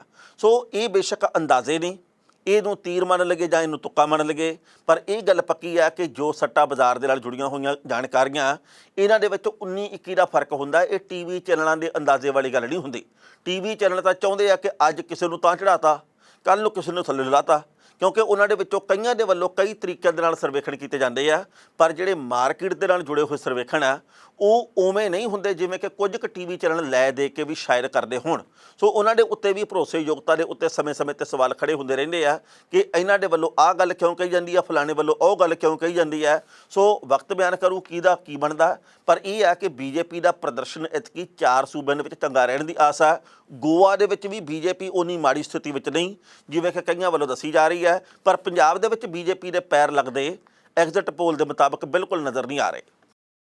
ਵੱਖ-ਵੱਖ ਪਾਰਟੀਆਂ ਨੂੰ ਪੰਜਾਬ ਦੇ ਵਿੱਚ ਇਸ ਗੱਲ ਦਾ ਫਿਕਰ ਸਤਾ ਰਿਹਾ ਕਿ ਕਿਤੇ ਸਾਡੇ ਚੁਣੇ ਹੋਏ ਨੁਮਾਇੰਦੇ ਵਿਕ ਨਾ ਜਾਣ। ਵਿਕਣ ਦਾ ਰੋਗ ਵੀ ਬੜਾ ਮਾੜਾ ਤੇ ਲਾਲਚ ਵੀ ਬੜਾ ਮਾੜਾ, ਕਿਉਂਕਿ ਹੁਣ ਤੱਕ ਕਈ ਵਾਰ ਖਬਰਾਂ ਇਹੋ ਜਿਹੀਆਂ ਆਈਆਂ ਵੱਖ-ਵੱਖ ਸੂਬਿਆਂ ਦੇ ਵਿੱਚੋਂ ਕਿ ਵਿਧਾਇਕਾਂ ਨੂੰ ਪੱਟ ਕੇ ਦੂਜੀ ਪਾਰਟੀ ਵਾਲੇ ਲੈ ਗਏ, ਭਾਵੇਂ ਬਾਂਹ ਮਰੋੜ ਕੇ ਲੈ ਗਏ ਤੇ ਭਾਵੇਂ ਲਾਲਚ ਦੇ ਕੇ ਲੈ ਗਏ ਤੇ ਭਾਵੇਂ ਕੁਰਸੀ ਦਾ ਦੇ ਕੇ ਲਾਲਚ ਲੈ ਗਏ ਵੀ ਭਾਈ ਤੁਹਾਨੂੰ ਫਲਾਣਾ ਰੁਤਬਾ, ਫਲਾਣੀ ਕੁਰਸੀ, ਫਲਾਣਾ ਮਹਿਕਮਾ ਦੇਵਾਂਗੇ, ਮੰਤਰੀ ਬਣਾਵਾਂਗੇ, ਉਹ ਚਲੇ ਜਾਂਦੇ ਆ। ਪਰ ਐਤਕੀ ਕਾਂਗਰਸ ਨੂੰ ਡਰ ਜਿਹੜਾ ਸਤਾ ਰਿਹਾ, ਉਹਦੇ ਕਰਕੇ 5 ਸੂਬਿਆਂ ਦੇ ਵਿੱਚ ਉਹਨਾਂ ਨੇ ਆਪਣੇ ਸੀਨੀਅਰ ਆਗੂ ਆ ਜਿਹੜੇ ਉਹ ਭੇਜਣੇ ਸ਼ੁਰੂ ਕਰ ਦਿੱਤੇ ਆ ਵੀ ਕਿਤੇ ਸਾਡੇ ਵਿਧਾਇਕਾਂ ਨੂੰ ਕੋਈ ਪੱਟ ਕੇ ਨਾ ਲੈ ਜੇ। ਹਾਲਾਂਕਿ ਮੈਨੂੰ ਲੱਗਦਾ ਨਹੀਂ ਵੀ ਇਸ ਸਥਿਤੀ ਦੇ ਵਿੱਚ ਕਾਂਗਰਸ ਹੈ ਕਿ ਇਹਨਾਂ ਦੇ ਵਿਧਾਇਕਾਂ ਨੂੰ ਕੋਈ ਪੱਟ ਕੇ ਲੈ ਜਾਵੇ ਜਾਂ ਪੱਟਣ ਦੀ ਕੋਈ ਬਹੁਤੀ ਨੌਬਤ ਆਵੇ। ਪਰ ਫਿਰ ਵੀ ਕਾਂਗਰਸ ਹਾਈਕਮਾਨ ਗੋਆ ਵਾਲਾ ਤਜਰਬਾ ਨਹੀਂ ਹੋਣ ਦੇਣਾ ਚਾਹੁੰਦੀ ਜਿਹੜਾ ਕਿ 17 ਦੇ ਵਿੱਚ ਹੋਇਆ। ਕਾਂਗਰਸ ਹਾਈਕਮਾਨ ਇਹ ਨਹੀਂ ਚਾਹੁੰਦੀ ਕਿ ਮਣੀਪੁਰ ਵਾਲਾ ਫਿਰ ਸਾਰਾ ਕੁਝ ਪੰਜਾਬ ਦੇ ਵਿੱਚ ਹੋਵੇ ਜਾਂ ਭਾਰਤ ਦੇ ਹੋਰ ਸੂਬਿਆਂ 'ਚ ਹੋਵੇ ਜਿੱਥੇ ਚੋਣਾਂ ਹੋਈਆਂ। ਸੋ ਕਾਂਗਰਸ ਦੇ ਵੱਲੋਂ ਆਪਣੇ ਜਿਹੜੇ ਸੀਨੀਅਰ ਨੇਤਾ ਉਹ 5 ਉਹਨਾਂ ਸੂਬਿਆਂ ਦੇ ਵਿੱਚ ਭੇਜੇ ਗਏ ਆ ਤਾਂ ਜੋ ਸੰਭਾਵੀ ਜਿਹੜੇ ਵਿਧਾਇਕ ਨੇ ਉਹਨਾਂ ਨੂੰ ਸੰਭਾਲ ਕੇ ਰੱਖਿਆ ਜਾ ਸਕੇ, ਉਹ ਕਿਸੇ ਹੋਰ ਉਰਲੇ ਪਰਲੇ ਪਾਸੇ ਨਾ ਜਾਣ। ਇਸ ਗੱਲ ਦੀ ਕੋਸ਼ਿਸ਼ ਕੀਤੀ ਜਾ ਰਹੀ ਹੈ ਕਿ ਉਹਨਾਂ ਦੇ ਉੱਤੇ ਕਾਬੂ ਰੱਖਿਆ ਜਾਵੇ। ਪਹਿਲਾਂ ਇਸ ਰਿਪੋਰਟ ਦਾ ਵੇਰਵਾ ਤੇ ਫਿਰ ਕਰਾਂਗੇ ਟਿੱਪਣੀ। 5 ਸੂਬਿਆਂ ਉੱਤਰ ਪ੍ਰਦੇਸ਼, ਉੱਤਰਾਖੰਡ, ਮਣੀਪੁਰ, ਪੰਜਾਬ ਤੇ ਗੋਆ ਦੇ ਵਿੱਚ ਵਿਧਾਨ ਸਭਾ ਚੋਣਾਂ ਖਤਮ ਹੋ ਗਈਆਂ ਨੇ। ਇਸ ਹਫ਼ਤੇ ਦੇ ਅੰਤ ਦੇ ਵਿੱਚ ਚੋਣ ਨਤੀਜਿਆਂ ਤੋਂ ਪਹਿਲਾਂ ਕਾਂਗਰਸ ਨੇ ਦਲ ਬਦਲੀ ਨੂੰ ਰੋਕਣ ਵਾਸਤੇ ਵੱਡੇ ਕਦਮ ਚੁੱਕੇ ਨੇ, ਕਿਉਂਕਿ ਪਾਰਟੀ ਨੂੰ ਪਿਛਲੇ ਸਮੇਂ ਦੇ ਵਿੱਚ ਇਸ ਕਰਕੇ ਬਹੁਤ ਨੁਕਸਾਨ ਹੋਇਆ। ਇਸੇ ਕਰਕੇ 5 ਵਿੱਚੋਂ 4 ਸੂਬੇ ਪੰਜਾਬ, ਗੋਆ, ਉੱਤਰਾਖੰਡ ਤੇ ਮਣੀਪੁਰ ਦੇ ਵਿੱਚ ਕਾਂਗਰਸ ਨੇ ਪਾਰਟੀ ਦੇ ਚੋਟੀ ਦੇ ਆਗੂ ਭੇਜੇ ਨੇ। ਸੂਤਰਾਂ ਨੇ ਦੱਸਿਆ ਕਿ ਇਹ ਨੇਤਾ ਰਾਜਾਂ ਦੇ ਵਿੱਚ ਹੰਗ ਅਸੈਂਬਲੀ ਹੋਣ ਦੀ ਸਥਿਤੀ ਵਿੱਚ ਗੱਠਜੋੜ ਤੇ ਗੱਠਜੋੜ ਦੇ ਮਾਮਲਿਆਂ ਵਿੱਚ ਤੇਜ਼ੀ ਨਾਲ ਫੈਸਲੇ ਲੈਣ ਵਾਸਤੇ ਮੌਜੂਦ ਹੋਣਗੇ। ਕਾਂਗਰਸੀ ਨੇਤਾ ਰਾਹੁਲ ਗਾਂਧੀ ਨੇ ਚੋਣ ਨਤੀਜਿਆਂ ਤੋਂ ਪਹਿਲਾਂ ਦਲ ਬਦਲੀ ਜਾਂ ਗੱਠਜੋੜ ਵਰਗੀ ਸਥਿਤੀ ਉੱਤੇ ਚਰਚਾ ਕਰਨ ਦੇ ਲਈ ਰਣਨੀਤੀ ਮੀਟਿੰਗਾਂ ਕੀਤੀਆਂ ਨੇ ਜੋ ਵਿਰੋਧੀ ਪਾਰਟੀ ਲਈ ਅਸਧਾਰਨ ਹਨ। ਕਾਂਗਰਸ ਗੋਆ ਦੇ ਵਿੱਚ 2017 ਦੀ ਅਸਫਲਤਾ ਨੂੰ ਦੁਹਰਾਉਣ ਤੋਂ ਰੋਕਣਾ ਚਾਹੁੰਦੀ ਹੈ ਕਿਉਂਕਿ ਉਹ ਉਸ ਸਮੇਂ ਵਿਧਾਨ ਸਭਾ ਚੋਣਾਂ ਵਿੱਚ ਸਭ ਤੋਂ ਵੱਡੀ ਪਾਰਟੀ ਵਜੋਂ ਉੱਭਰਨ ਦੇ ਬਾਵਜੂਦ ਸੱਤਾ ਹਾਸਲ ਕਰਨ ਦੇ ਵਿੱਚ ਅਸਫਲ ਰਹੀ। ਇਸ ਖਬਰ ਦੇ ਉੱਤੇ ਟਿੱਪਣੀ ਕਰਨਾ ਦੋਸਤੋ, ਪਹਿਲੀ ਗੱਲ ਤਾਂ ਅਸੀਂ ਕਹਾਂਗੇ ਜਿਸ ਤਰੀਕੇ ਦੇ ਹਾਲਾਤ ਬਣੇ ਹੋਏ ਆ ਕਾਂਗਰਸ ਦੇ ਲਈ ਉਹ ਕੋਈ ਬਹੁਤੇ ਚੰਗੇ ਨਹੀਂ। ਜੇ ਪੰਜਾਬ ਦੇ ਵਿੱਚ ਕਾਂਗਰਸ ਨੂੰ 40 ਤੋਂ ਵੱਧ ਸੀਟਾਂ ਮਿਲਦੀਆਂ ਤਾਂ ਪੰਜਾਬ ਦੇ ਵਿੱਚ ਕਾਂਗਰਸ ਦਾ ਫੇਰ ਖੁੱਸਿਆ ਹੋਇਆ ਰੁਤਬਾ ਬਹਾਲ ਹੁੰਦਾ। ਇਹਦੇ 'ਚ ਕੋਈ ਦੋ ਰਾਇ ਨਹੀਂ ਕਿ ਚੰਨੀ ਸਾਹਿਬ ਦੀ ਹਾਜ਼ਰੀ ਦੇ ਵਿੱਚ ਕੁਝ ਕੁ ਚੰਗਾ ਪ੍ਰਦਰਸ਼ਨ ਹੋਇਆ, ਪਰ ਇਹਦੇ ਵਿੱਚ ਵੀ ਕੋਈ ਦੋ ਰਾਇ ਨਹੀਂ ਕਿ ਕਾਂਗਰਸ ਨੇ 4.5 ਸਾਲ ਕੱਖ ਨਹੀਂ ਕੀਤਾ। ਕੈਪਟਨ ਅਮਰਿੰਦਰ ਸਿੰਘ ਦੀ ਕਾਰਗੁਜ਼ਾਰੀ ਦੇ ਉੱਤੇ ਸਵਾਲ ਖੜੇ ਹੋਏ। ਹੁਣ ਕੈਪਟਨ ਅਮਰਿੰਦਰ ਸਿੰਘ ਆ ਜਿਹੜੇ ਉਹ ਅਮਿਤ ਸ਼ਾਹ ਦੇ ਨਾਲ ਵੀ ਮੀਟਿੰਗ ਕਰਦੇ ਆ, ਉਹ ਲੋਕਾਂ ਦੇ ਵਿੱਚ ਵਿਚਰਨ ਦੀ ਗੱਲ ਵੀ ਕਹਿ ਰਹੇ ਆ, ਪਰ ਕਾਂਗਰਸ ਦਾ ਬਹੁਤ ਕੁਝ ਵਿਗੜ ਗਿਆ ਤੇ ਕਾਂਗਰਸ ਤੋਂ ਬਿਨਾਂ ਕੈਪਟਨ ਅਮਰਿੰਦਰ ਸਿੰਘ ਕਿੰਨੇ ਕੁ ਕਾਮਯਾਬ ਹੋਣਗੇ। ਹਾਲਾਂਕਿ ਉਹਨਾਂ ਦੇ ਵੱਲੋਂ ਆਸ ਪ੍ਰਗਟਾਈ ਜਾ ਰਹੀ ਹੈ ਕਿ ਸਿਸਮਾ ਫਾਰਮ ਹਾਊਸ ਦੇ ਵਿੱਚ ਫੇਰ ਰੌਣਕਾਂ ਲੱਗਣਗੀਆਂ। ਪਿਛਲੇ ਦਿਨੀ ਉਹਨਾਂ ਦੀ ਪਾਰਟੀ ਦੇ ਇੱਕ ਨੇਤਾ ਨੇ ਕਿਹਾ ਕਿ ਕਾਊਂਟਡਾਊਨ ਸ਼ੁਰੂ ਹੋ ਚੁੱਕਿਆ ਤੇ ਰਾਜਨੀਤਿਕ ਸ਼ੋਅ ਆ ਜਿਹੜਾ ਸਿਸਮਾ ਫਾਰਮ ਹਾਊਸ ਤੋਂ ਚੱਲੂਗਾ। ਉਹਨਾਂ ਦੇ ਕਹਿਣ ਦਾ ਭਾਵ ਸ਼ਾਇਦ ਇਹ ਹੋਵੇ ਕਿ ਜੇਕਰ ਕਿਸੇ ਵੀ ਪਾਰਟੀ ਨੂੰ ਬਹੁਮਤ ਨਹੀਂ ਮਿਲਦਾ ਤਾਂ ਫਿਰ ਜੋੜ ਤੋੜ ਦਾ ਸਾਰਾ ਸਿਲਸਿਲਾ ਸਿਸਮਾ ਫਾਰਮ ਹਾਊਸ ਤੋਂ ਚੱਲਣਾ, ਪਰ ਜੇਕਰ ਕਿਸੇ ਇੱਕ ਧਿਰ ਨੂੰ ਬਹੁਮਤ ਮਿਲ ਗਿਆ ਤੇ ਫਿਰ ਕਿਸੇ ਦਾ ਕੋਈ ਵਜੂਦ ਵੀ ਨਹੀਂ ਰਹਿਣਾ। ਇਹ ਵੀ ਗੱਲ ਸੱਚੀ ਹੈ। ਸੋ ਕੈਪਟਨ ਅਮਰਿੰਦਰ ਸਿੰਘ ਕੀ ਆਪਣੀ ਸੀਟ ਬਚਾ ਸਕਣਗੇ? ਕੀ ਪਰਮਿੰਦਰ ਸਿੰਘ ਢੀਂਡਸਾ ਆਪਣੀ ਸੀਟ ਕੱਢ ਸਕਣਗੇ? ਕੀ ਚਰਨਜੀਤ ਸਿੰਘ ਚੰਨੀ ਇੱਕ ਥਾਂ ਤੋਂ ਜਿੱਤਣਗੇ ਜਾਂ ਫਿਰ ਦੋਵੇਂ ਸੀਟਾਂ ਕੱਢ ਸਕਣਗੇ? ਕੀ ਨਵਜੋਤ ਸਿੰਘ ਸਿੱਧੂ ਆਪਣੀ ਸੀਟ ਬਚਾਉਣ 'ਚ ਕਾਮਯਾਬ ਹੋਣਗੇ? ਕੀ ਵੱਡੇ ਬਾਦਲ ਸਾਹਿਬ ਐਤਕੀ ਜਗਦੇਵ ਸਿੰਘ ਖੁੱਡੀਆਂ ਦੇ ਸੁਪੁੱਤਰ ਗੁਰਮੀਤ ਸਿੰਘ ਖੁੱਡੀਆਂ ਨੂੰ ਹਰਾਉਣ ਦੇ ਵਿੱਚ ਕਾਮਯਾਬ ਹੋਣਗੇ ਜਾਂ ਆਪ ਹਾਰ ਜਾਣਗੇ? ਇਹ ਉਹ ਸਵਾਲ ਨੇ, ਇਹ ਉਹ ਗੱਲਾਂ ਨੇ ਜਿਹੜੀਆਂ ਹਰ ਪੰਜਾਬੀ ਦੇ ਮਨ ਦੇ ਵਿੱਚ ਭਾਵੇਂ ਦੁਨੀਆ ਦੇ ਕਿਸੇ ਵੀ ਹਿੱਸੇ ਦੇ ਵਿੱਚ ਬੈਠਾ ਸੋਚ ਰਹੇ ਆ, ਵਿਚਾਰ ਰਹੇ ਆ, ਸਮਝ ਰਹੇ ਆ। ਕੁਝ ਕੁ ਘੰਟਿਆਂ ਦੀ ਗੱਲ ਆ, ਨਤੀਜੇ ਸਭ ਦੇ ਸਾਹਮਣੇ ਆ ਜਾਣੇ ਆ। ਜਿੱਤੇ ਕੋਈ ਹਾਰੇ ਕੋਈ, ਅਸੀਂ ਇਸ ਗੱਲ ਦੇ ਪ੍ਰਸੰਗ ਦੇ ਵਿੱਚ ਨਹੀਂ ਪੈਂਦੇ, ਪਰ ਜਿਹੜਾ ਵੀ ਜਿੱਤੇ ਉਹ ਪੰਜਾਬ ਦੇ ਬਾਰੇ ਸੋਚੇ ਤੇ ਪੰਜਾਬ ਦੇ ਲੋਕ ਕਿਸੇ ਇੱਕ ਨੂੰ ਜਿਤਾ ਕੇ, ਕਿਸੇ ਇੱਕ ਪਾਰਟੀ ਨੂੰ ਜਿਤਾ ਕੇ ਆਪ ਨਾ ਹਾਰ ਜਾਣ, ਇਸ ਗੱਲ ਦੀ ਅਸੀਂ ਕਾਮਨਾ ਕਰਦੇ ਹਾਂ। ਸੋ ਸੋਹਣਾ ਪੰਜਾਬ ਬਣੇ, ਚੰਗੇ ਪੰਜਾਬ ਦੀ ਉਸਾਰੀ ਹੋਵੇ, ਸਨਮਾਨਯੋਗ ਜਿਹੜੇ ਪੰਜਾਬੀ ਨੇ ਉਹਨਾਂ ਦੇ ਹਾਸੇ ਬਰਕਰਾਰ ਰਹਿਣ, ਇਹਦੀ ਅਸੀਂ ਕਾਮਨਾ ਕਰਦੇ ਹਾਂ। ਖਬਰਾਂ ਦੋਸਤੋ ਕਈ ਹੋਰ ਵੀ ਸਨ, ਪਰ ਜੋ ਵਕਤ ਦੀ ਘਾਟੇ ਰੁਕਣ ਦਾ ਇਸ਼ਾਰਾ ਕਰ ਰਹੀ ਹੈ। ਕੱਲ੍ਹ ਨੂੰ ਇਸੇ ਵੇਲੇ ਖਬਰ ਦੀ ਖਬਰ ਲੈ ਕੇ ਫਿਰ ਹਾਜ਼ਰ ਹੋਵਾਂਗੇ। ਬਹੁਤ ਬਹੁਤ ਮਿਹਰਬਾਨੀ।